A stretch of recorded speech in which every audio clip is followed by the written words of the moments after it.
Well, a couple of weeks ago in Kidlington, near Oxford, I met a bloke called Malcolm. I say met. He came up to me in the street and he started shouting at me. You might have seen it on the news or on the internet.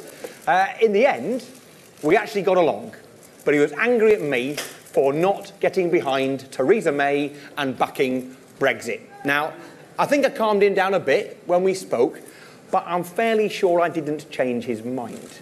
And that is fine. You see, when last year's referendum took place, I campaigned harder than anyone else to remain, perhaps apart from you, but I believed passionately that our children would have a brighter future in Britain if Britain remained in the European Union.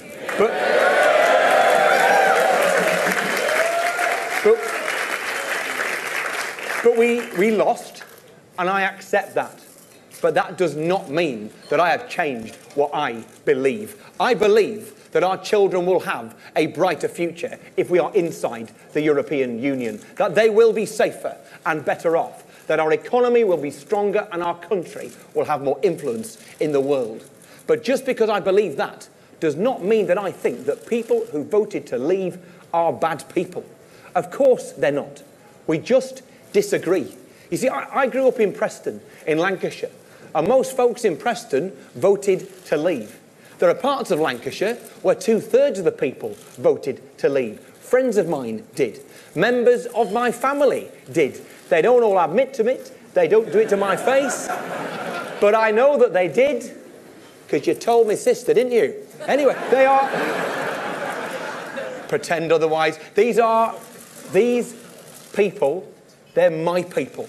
I love those people. They are good people. They are decent people. And as it happens, I liked Malcolm too, once he stopped shouting at me. But here is the difference between me and Theresa May.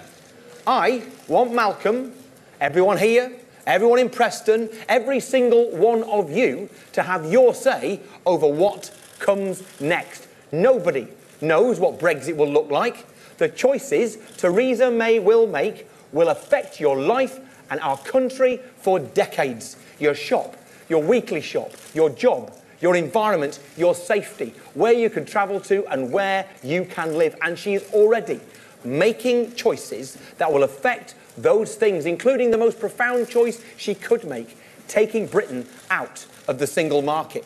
That decision alone is a time bomb under our economy. And when it blows up, it is going to take down our NHS and our schools with it. It is going to wreck our children's future for decades to come, and it is a choice, her choice, plain and simple. It was not inevitable. There was nothing on the ballot paper last June that said we were choosing to pull out of the single market. There are other countries that are outside the EU and inside the single market. Just look at Norway or Switzerland. There was nothing on that ballot paper that said that people and families from Europe who have made this country their home will be left in limbo, not knowing if they can stay in the country they've raised their kids in. And there was definitely nothing on that ballot paper that said we would turn our friends, our neighbours, our allies into enemies. And yet here we are, with our government making accusations of our neighbours and even threatening war with Spain. The choices Theresa May makes and the compromises she negotiates with the bureaucrats in Brussels will affect our children's future for decades to come. My children, your children, Malcolm's grandchildren. In June last year, we voted for a departure, but we did not vote for a destination. So I want you to have your choice over your future.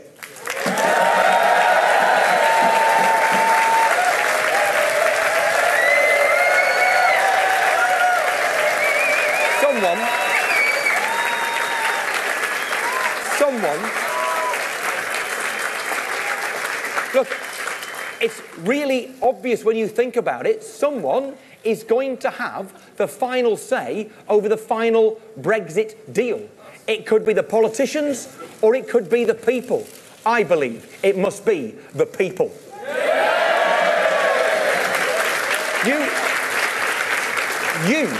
You should have the say over whether Theresa May's Brexit deal is right for you, right for your family in a referendum. And if you do not like that deal, you should have the choice to remain in the European Union.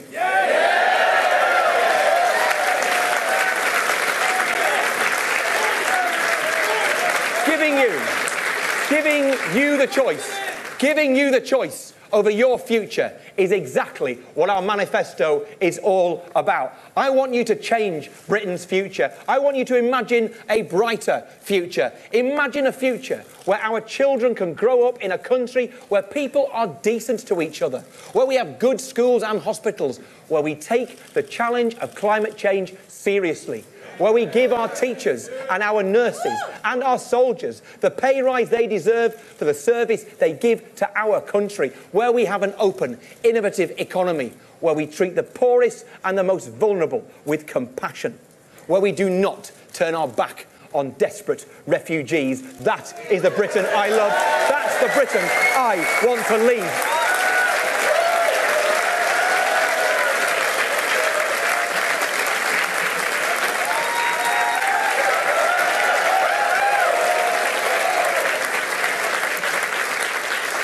But that is not the Britain, that is not the future that Theresa May is offering you. If you want to know the most revealing thing that has been said during this election, just look at Nigel Farage's Twitter. Not too often, but look at it just this once. So Theresa May, and in his very words, Theresa May is using the exact words and phrases I've been using for 20 years. Now think about that for a minute. Nigel Farage says the exact words and phrases. The Prime Minister of our great country saying the same things that Nigel Farage has been saying for 20 years. And not just the words and the phrases, the policies too. That's what UKIP MEP Patrick O'Flynn said just this week. Brexit never did just mean Brexit. For Nigel Farage, Brexit was always part of a package. It was part of a worldview. It's a worldview that includes shunning climate change. It's a worldview that includes shrinking the state by starving our schools and our NHS of the funding that they need. It's a worldview that includes turning our backs on some of the poorest and most vulnerable people in the world, as Theresa May did when she shamefully closed the door on desperate child refugees. That is Nigel Farage's. That is Nigel Farage's worldview. The same one that leads to Donald Trump banning Muslims and building a wall. The same one that Marine Le Pen tried to impose on the decent people of France. Nigel Farage's vision for Britain is now Theresa May's. He has taken over the Conservative Party. Anti-Europe, anti-refugees, slashing funding to schools and hospitals. No wonder UKIP is standing candidates down to support the Tories. After all, who needs UKIP if the Tory government is doing what they want anyway? Somebody has to stand up to them. Someone has to fight for the decent, compassionate Britain that we love. But it will not be Jeremy Corbyn. On the biggest issue facing us all for a generation, when all of this is at stake, Jeremy Corbyn's Labour hasn't even shown up.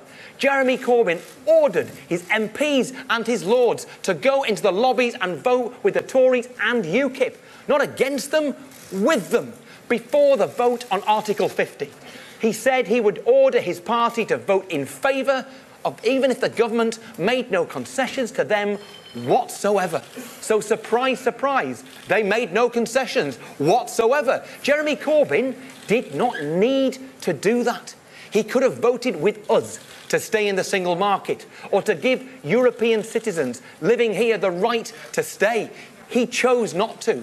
Jeremy Corbyn and Labour chose not to. Now, Jeremy Corbyn has always been pro-Brexit. He campaigned against Europe for years, so we shouldn't be surprised. But we should be bitterly disappointed.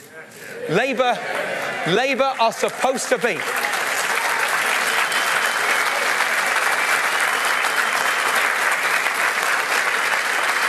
Labour are supposed to be the opposition, but they haven't opposed anything. They are supposed to stand up for working people, but they haven't stood up for anyone. They are supposed to care about our children's future, but they are letting the Conservatives wreck it. They have lost the right to call themselves the opposition.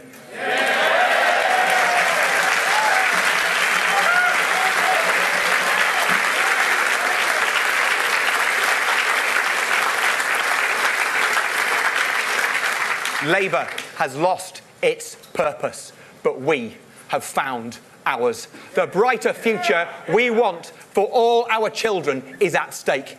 Our economy is at stake. Our schools and our hospitals are at stake. This is about the future of the open, tolerant, united country that we love. I am here tonight to tell you that we will not roll over. A few weeks ago in France, the two parties that had run that country together for decades came third and fifth. Third and fifth. The decent people of France decided they did not want to simply accept one of the two tired old parties, so they rejected them. And when the two old establishment parties have been eliminated, the decent people of France faced a stark choice.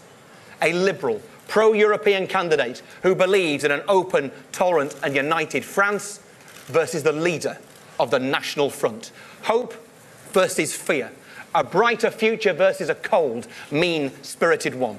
Nigel Farage pinned his colours to the mast. Just like when he backed Donald Trump in America, he backed the candidate who represented his worldview.